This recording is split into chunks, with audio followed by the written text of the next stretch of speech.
안녕하십니까. 신익균의 국방TV 위클리 디펜스입니다. 자, 새로 만든 코너예요. 매주 월요일 그동안 지난 한 주 동안 있었던 이 국방 안보 관련 이슈 중에서 비교적 심층적이지 않은 가볍게 터치할 수 있는 주제 또는 여러분들이 댓글에 이런 거 좀 궁금하다 라고 하시는 그런 내용들 중에서 하나 픽해서 그런 것들을 저희들이 알고 있는 한도 내에서 또는 그러면서 보안에 저촉되지 않는 한도 내에서 여러분들께 알려드리는 또 분석해드리는 이런 시간을 일주일에 한 번 가지도록 하겠습니다. 자, 오늘 그 위클리 디펜스의 첫 번째 주제인데요. 한국군 대규모 전면전 가능할까? 라는 주제인데 최근에 유럽과 나토와 러시아와의 전쟁 가능성이 갑자기 어마어마하게 지금 폭증하고 있죠. 자, 그러면서 이 유럽에서 한국이 자유진영의 무기고 아니냐, 거기에서 무기 좀 구해야 된다, 이런 이야기들 또 나오고 있죠. 그런 상황에서 과연 정말 해외에서 보듯이 우리 대한민국은 전면전 할 수 있는 그런 나라인가 한번 살펴보도록 하겠습니다. 공개된 자료의 한도 내에서 알려드립니다. 자, 2월 23일 워싱턴 포스트가 보도를 했어요. 돈 많은 나라들 몰려있는 유럽인데 사실은 그 유럽들이 골병든 방위산업, 냉전 끝났으니까 우리가 저기 있어 전쟁하겠어 하고는 이 방위산업 완전히 내려앉아 버렸고, 또 제조업보다는 금융, 서비스, 관광 이런 데 그냥 많은 비중이 있다 보니까 전시 경제체제, 전면전 체제, 동원체제, 이게 사실은 어려운 거예요. 그 군사 대비 태세는 꽝이다 라는 주제로 해서, 그러면 이제 한국으로부터 좀 지원 좀 받아야 되는 거 아니냐, 이런 이야기를 했는데 보겠습니다. 제임스 블랙 랜드연구소 유럽 국방안보연구원은 유럽은 이제 전시를 대비해 산업을 동원하는 방법을 다시 배우기 위해 경쟁하고 있다. 그러나 이것은 단순히 스위치를 다시 켜는 것과는 다른 차원의 문제라고 지적했다. 유럽이 무기 생산 라인을 구축하고 노동자를 고용, 교육하고 주요 자재를 확보하는데 몇 달 혹은 몇 년이 걸린다. 이는 러시아에 유리한 상황이다. 임명을 요구한 나토 관계자는 회원국 모두가 자신들의 기업이 재무장의 혜택을 받기 원하지만 이는 지나치게 편협한 지역주의다. 이래서는 안 된다. 최선의 거래 대상이 한국이라면 한국산을 사야 한다 라고 말했다. 자, 그래서 유럽이 다시 무기 좀 증산하자 해서, 자, 무기 기계 생산기계 스위치 올리면 무기가 툭툭 나오는 거, 이거 아니다. 산업 구조를 바꿔야 되고 그 회사가 있어야 되고 기계가 있어야 되고 노동자가 있어야 되고 그런 거다. 그런데 그거 없지 않느냐. 그런데도 불구하고 지금 프랑스나 독일이나 이런 나라들이, 야, 유럽 건데 우리 유럽에서, 우리 프랑스에서 사야지, 우리 독일에서 사야지, 이런 자신들이 그 기업이 재무장의 혜택을 받기 원하지만 그 능력이 없지 않느냐, 그러면 한국산 사야 된다 라고 나토 관계자가 이야기했다라는 걸 워싱턴 포스트가 보도할 정도로 한국은 자유진영에서 무기체계를 대량 생산할 수 있는 거의 유일한 국가로 인식되고 있어요. 그러면 우리 한국은 대량 생산하고 정말 전쟁을 그 누구보다도 잘할 수 있는 내구력을 가지고 있는 나라인가 봐야 되겠죠. 나토가 주목한 서방 최대 물량전 강국이 대한민국이죠. 그 엄청난 위용, 참 이 사진 보면 참 가슴이 웅장해집니다. 한강변에 이렇게 우리 11사단의 K2 전차가 이렇게 그냥 도열해 있네요. 이때는 이제 24단 때였는데, 자, 그래서 이런 것들을 보면, 야, 한국은 정말 대단하다. 그리고 제가 어제 심층 분석에서 유럽연합 EU의 군사력을 총 분석해 드렸는데, 여기에 EU 27개국 총계가 전차 4,800여 대, 그것도 치장물자 포함해서, 야포 치장 포함해서 6,000여 전투기 1,453대, 이거밖에 안 돼요. 그런데 그들이 봤을 때는 콩할 만한 우리 대한민국 남한이 전차 2,300여 대, 야포는 유럽보다 더 많죠. 8,000여 전투기 유럽의 한 3분의 1 대죠. 420여 대, 전차는 한 절반. 그러나 이것도 유럽은 상당수가 치장물자고, 또 이번 이 우크라이나전을 통해서 대부분 상당 부분이 소모되고 없죠. 그러니 우리하고 비슷한 거예요. 자, 이런 나라인데 정말 우리는 유럽의 평가처럼 나토의 평가처럼 전쟁할 수 있나 보도록 하겠습니다. 자, 미국을 제외하고 서방 최강의 물량 강국인 대한민국 전면전 수행 가능할까? 기갑 전력인데요. 우리 한국의 이 전차 전력을 보면 K2 전차 261대 앞으로 이제 4차 양산까지 들어가서 400대까지 들어갑니다. 그리고 K1A2 전차 484대, K1E1 전차 뭐 이른바 88 전차라고 해서 1987년부터 배치되기 시작했으니까 이거 벌써 40년 다 돼갑니다. 이제 초창기형은 노후됐어요 벌써. 그리고 105mm밖에 안 되니까 사실은 현대전 3세대라고 하지만 현대전에서는 조금 어렵습니다. 자, 이 기갑 전력 중에서 M48A5 이게 485대나 있는데 사실은 기동이 잘 안 돼요. 그러다 보니까 전차 전력의 21% M48 이 정도는 작동이 힘들어요. 전차 전력의 88.4% K2를 제외하고는 뭐 증가 장갑이 있기를 합니까? 폭발 반응 장갑이 있기를 합니까? 완전히 생존성 취약하죠. 능동 방어 장치도 없죠. 그러니까 요즘 우크라이나 전쟁 보면 이 우리 K1 또는 K1A1, K1A2, 뭐 M48은 뭐 말할 것도 없고 이런 거 어디에서도 RPG-7이라도 맞으면 그냥 박살나는 거예요. 드론 위에서 때려버리면 박살나는 거예요. 이 정도로 지금 생존성이 취약하다. 그리고 정말 충격적이게도 우리는 치장물자 전차가 없어요. 손실 보충용. 자, 예를 들어서 11사단 A대대가 치고 들어갑니다. 그런데 적의 지뢰를 막고 적의 대전차화기를 막고 해서 이 A대대가 30대의 전차가 있는데 그 중에 개전 첫날 예를 들어서 7대가 파괴됐어요. 그러면 빨리 7대가 들어와서 보충을 해야 되겠죠? 그런데 우리는 그 보충해줄 전차가 없어요. 한 대도 없어요. 놀랍죠? 그리고 전시 탄약 비축량 이거 이제 국감에서 나왔던 이야기인데 전차 포탄이 11치밖에 없습니다. 이게 말이 됩니까? 정말 무서운 이야기죠. 전차 포탄이 11치밖에 없는 게 대한민국이에요. 대한민국의 풍산, 한화 어마어마한 이 포탄 회사가 있는데 11치밖에 전차 포탄이 비축되어 있지 않다는 게 국감에서 폭로가 됐습니다. 국정감사에서. 자, 그리고 기계화 전력 장갑차죠. 장갑차는 정말 최악입니다. 서방 세계에서 최악이에요. K200 장갑차라고 하는 이 장갑차는 1960년대, 70년대 만든 M113이죠. 지금 우크라이나 전장에서도 이거 뭐 장갑차로 전투 장갑차로는 쳐주지도 않는 그런 수준을 우리 한국 육군은 전투 장갑차라고 이야기합니다. 그냥 수송 장갑차예요. 그게 61%나 차지하고 있는데 40년 됐어요. 노후화됐죠? 현대전 개념이 안 맞아요. 그리고 신규 도입 장갑차들 K808, 806 이런 것들 이것도 개념, 성능 이거 완전히 그냥 1980년대 개념이에요. K21 마찬가지로 1990년대 개념이에요. 이걸 지금에서 만들어서 뭐 최신이다 하니 여기에서 우리는 정말로 보병 전투 장갑차는 지금 우크라이나 전쟁 보면 30mm 기관포 빵빵 때리고 하는 거 그것들이 장갑차지 나머지는 보이지도 않지 않습니까? 그게 우리는 466대밖에 없어요. 저는 우리 한국 육군의 최악의 전력이 장갑차라고 봅니다. 그리고 우리 장갑차의 100%는 대전차화기 방어 불가합니다. 능동 방어 장치가 있기를 합니까? 증가 장갑, 폭발 반응 장갑이 있기를 합니까? 아무것도 없어요. 맞으면 가는 겁니다. 스쳐도 갑니다. 100%가. 또 장갑차 100%가 지뢰 밟으면 무조건 부서집니다. 갑니다. 예. 지뢰 방어를 위한 V자 설계, 구조 이런 거 아무것도 없어요. 이 정도로 취약한 게 우리 한국 육군의 장갑차 전력인데 여기에 대해서 어떠한 준비도 계획도 없습니다. 죽으면 죽지 뭐 병사들.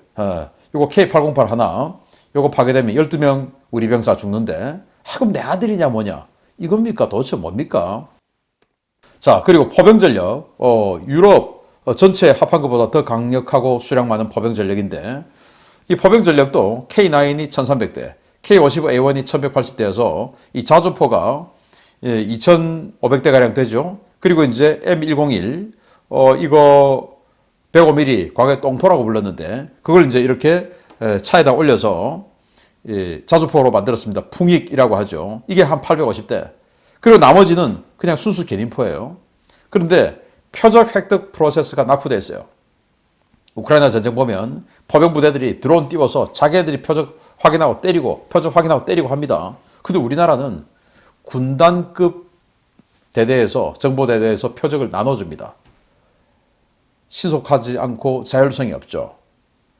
어떻게 되겠습니까? 자율성 없는 부대가 생존성이 높겠습니까? 더 잘하겠습니까? 안 되죠. 왜 이런지 모르겠어요. 못 믿는 건지 아니면은 군단장이 내가 더 많이 휘어잡아야지 라고 생각하는 건지 알 수가 없어요.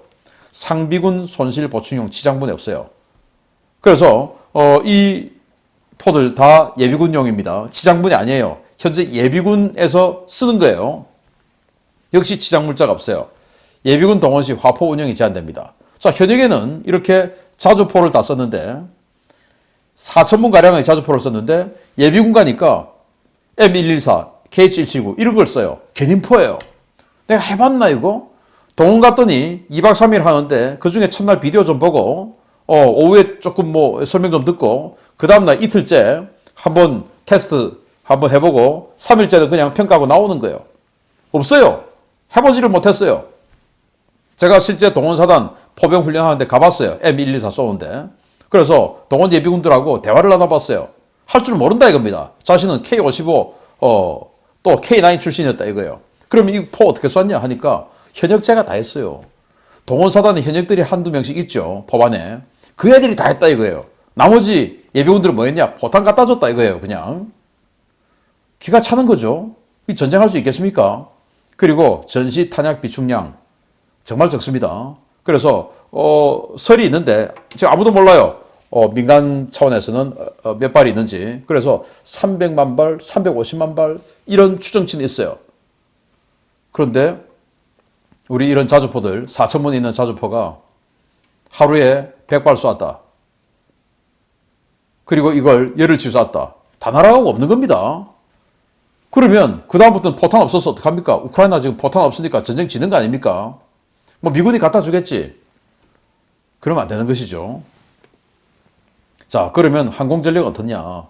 F-35A 5세대 전투기인데 이거는 뭐 비중이 9%밖에 안 돼요. KF-16 4.5세대 전투기죠. 이제 업그레이드를 다 하니까 100만 대 도입했는데 9대가 추락하고 131대 남았어요. 이거 괜찮아요.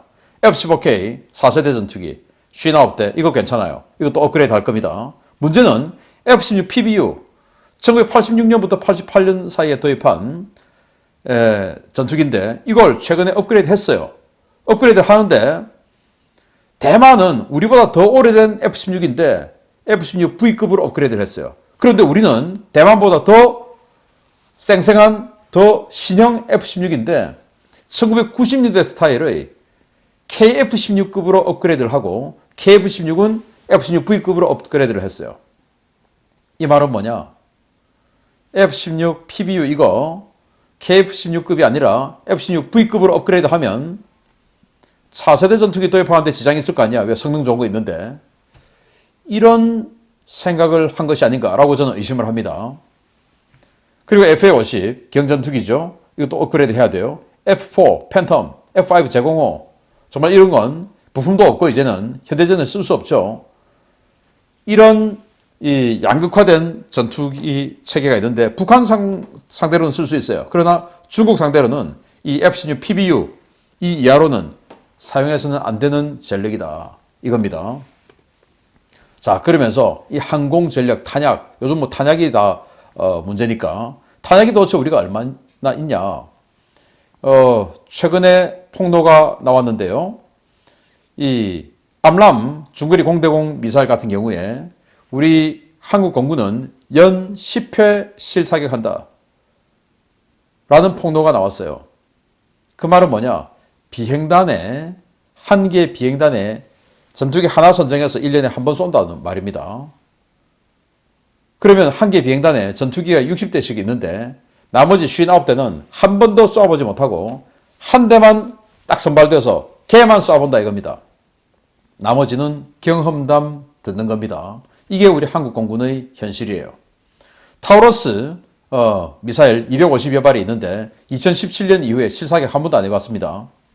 그리고 AGM-65 매버릭 공대지 미사일이 있는데 이거 15.61분밖에 없어요. GBU-31 2000파운드 JDAM 13.81분밖에 없어요. GBU-38 500파운드 JDAM 28.1분밖에 없어요. GBU-24 레이저 유도폭탄 12.1분밖에 없어요. GBU-56 레이저 유도 JDAM 6.1분밖에 없어요. GBU-39 SDB 27.1분밖에 없어요. 근데 우크라이나 전쟁 2년째 하고 있는데 우리 어떡합니까 이거? 추가 도입 없어요. 포탄, 탄약, 미사일 안 사는 겁니다. 왜? 전쟁을 안 한다고 생각하니까 이게 필요 없는 거죠. 또 전쟁하면 미군이 유엔서 후방기지는 갖다 줄 건데 뭐하러 이걸 사? 라고 생각하는데 지금 미군이 갖다 줄 수 있는 역량이 됩니까? 안 되죠. 모자라죠. 그러면 우리가 그 모자라는 거의 급한 부분은 최소 이것보다 몇 배로 더 가지고 있어야 되는데 이게 뭐냐? 기준치가 우리 군수품 관리 훈령이 있어요. 1차분은 30일, 2차분은 45일, 최종적으로 60일치는 다 갖고 있어야 된다, 탄약을. 라고 했는데 우리는 기준치 대비 26%, 23%, 47%, 10%, 뭐 이렇게밖에 가지고 있지 않다. 이거예요. 기준치도 못 가지고 있다. 자, 그런데 이 기준치도 통제 보급률이라는 게 있습니다. 그래서 포병부대 같으면 자, 우리 군단 우리 탄약이 이 정도 있으니까 니들 전시에 기계획 표적 하루에 뭐 표적당 몇 발 이렇게 해서 니들은 요만큼만 쏴 라고 하는데 그게 진짜 몇 발 안 돼요. 그런데 제가 몇 발이라고 밝힐 수는 없어요. 보안이니까. 그런데 100발은 넘지 않습니다. 근데 우크라이나 전쟁 보면 100발만 쏴서 되겠습니까? 100발보다 한참 못 미쳐요. 그래서 예를 들어서 한 100발 쐈다. 포 하나에. 제가 생각할 때 100발도 모자라다고 보는데 전쟁 초기에는 100발 쐈다고 보면 지금 이 포탄들 아까 보니까 뭐 10여 1분 이렇게 있다고 말씀드렸지 않습니까? 그거 일주일치도 안 되는 겁니다. 진짜 전쟁 확 붙어버리면 그게 우리 대한민국의 포탄 그리고 공대지 미사일, 공대지 폭탄 현실입니다. 자, 그러면 왜 이런 상황이 되었냐? 치적, 보여주기용에 집착하는 관료적인 병폐의 폐해입니다. 우리 군대가 개량에 인색해요. 탄약 투자에 인색해요. 왜냐? 개량하는 거, 야, 그거 성능 좋은 뭐해? 생존성 좋은 거 뭐해? 내가 타는 거 아닌데 병사들, 쟤들은 뭐 저는 우리 그 고위 군인들이 우리 병사들을 굉장히 값싼 소모품으로 생각하는 것은 아닌가라는 의심을 할 때가 많습니다. 병사들에 대해서 그다지 존중하는 그런 생각이 없다. 라는 생각을 때때로 많이 해봐요. 그게 아니면 어떻게 그 병사들이 생존할 수 있는 더 확실하게 살 수 있는 이런 무장을 안 할까요? 근데 병사들만 타는 그 장비들은 특히 육군이 많죠. 생존 장비가 굉장히 취약해요. 근데 간부들이 같이 운영하는 장비들, 예를 들어서 전투기, 예를 들어서 군함, 생존 장비 좋습니다. 그런데 병사들이 어울려서 운영하는 전차, 장갑차는 생존 장비가 거의 없어요. 개량도 안 해요. 왜? 개량 그거 뭐 해봐야 티도 안 난다. 신규 사업을 해야 내가 총장할 때, 내가 뭐 할 때 이런 거 했어. 또 이런 거 해가지고 SI 쫙 해서 영상 내고 뭐 해서 폼도 좀 나고 하는데 개량 해봐야 밀리터리 매니아들이나 야 저거 업그레이드 했구나 알지. 일반 국민들이 왜 알아? 관심도 없어. 이런 거 아니냐. 그리고 또 개량하면 개량비가 또 싸기를 하나 비싸죠. 그러면 신규 사업에 못 가니까 또 안 되지. 아유 저기 방산업체에 선배님들 가 있는데 내가 또 저 자리에 가야 되는데 라는 거 아닌가. 그리고 제일 중요한 건 설마 전쟁 나겠어. 탄약 그거 돈이 얼만데 그 쓰지도 않을 거 그걸 왜 사? 유엔서 후방기지에 있는 거 갖다 쓰면 되지. 이거 아닌가라는 겁니다. 지금 유럽에서 야, 탄약 좀 달라고. 우리 동맹 아니야? 동맹 아니죠. 그런데 유엔사로 생각하면 우린 또 동맹이죠. 그 유럽에 지금 동맹들 많이 있지 않습니까? 유엔사 측면에서 보면 안 주는 겁니다. 줄 게 없으니까. 자, 그러면 이건 또 어떻습니까? 북한만 상대하면 그래. 뭐 지금 이런 전력으로도 할 수 있지. 저는 지금 또 안 된다고 보는데. 근데 중국, 뭐만 하면 중국은 잠재적 적국이라고 그래요. 자, 이게 1월 말에 산둥반도에 YJ-60이라고 하는 사거리 500km 날아가는 대함 미사일, 지대함 미사일 배치한 거 CCTV에 공개한 겁니다. 산둥반도에서 500km 날아가면 어디입니까? 평택입니다. 우리나라. 우리 이함대 때리는 겁니다. 이게 잠재적 적입니까? 현실적 적이죠. 그런데 왜 이 위협에 대해서 북한만 보고 중국은 안 보냐 이겁니다. 중국 보면 이따위 무기로는 상대가 안 되는 거예요. 있는 거 다 개량해야 돼요. 그런데 개량 안 하죠. 왜? 신규 사업 못 가니까. 또 태가 안 나니까. 그래서 우리 한국군은 정말 빛 좋은 개살구다. 한국 국제 정세 직시하고 군 전면 재정비에 나서야 됩니다. 그래서 셀프 평가하고 자기들끼리 선배들이 와서 평가하고 뭐 그래가지고 뭐 잘했다 자화자찬 이런 거 하고 이거 하지 말고 분야별로 해외 전문가 한번 불러보라 이거예요. 진짜로 전투에 뛰어본 사람들, 진짜로 전쟁한 사람들. 그리고 PMC, 탑에이스 이런 회사들이 있어요. 공중전 전문적으로 붙어주는 이 회사들이 있어요. 이 사람들 불러서 우리 한국 공군들 한번 해봐라 이거예요. 비행단별로 하나만 딱 한 대만 선정해서 1년에 한 번 공대공 미사일 한번 쏴보는 이런 대한민국 공군이 탑에이스 같은 이런 PMC들, 용병 회사들하고 공중전 한번 딱 해보면 정말 눈이 툭 튀어나오면서 야, 내가 이 정도 수준밖에 안 됐구나. 내가 우리 비행단의 에이스인데 에이스란 말 함부로 하면 안 되죠. 에이스는 적기를 5대를 격수해야 에이스인데 내가 우리 비행단의 에이스인데 내가 소령인데 내가 베테랑인데 내가 1200시간 했는데 라고 하면서 미사일을 한 번도 쏴보지 못했고 그러다가 진짜 전문가들하고 한번 딱 해보면 KCTC에서 진짜 용병들 한번 불러서 한번 딱 해보고 하늘에서 탑에이스 한번 불러서 한번 딱 해보면 이야 우리가 정말 이거밖에 안 됐구나. 진짜 정신 차려야 되겠다 라는 생각이 들 거라고 봅니다. 정말 이런 식으로 해서 우리 군 정신 좀 차리기 바랍니다. 결론 내면 전면전 준비 전혀 안 돼 있다. 우리는 전면전 보름 이상 할 수가 없다. 미국 안 도와주면 망한다. 라는 겁니다. 마치겠습니다. 감사합니다.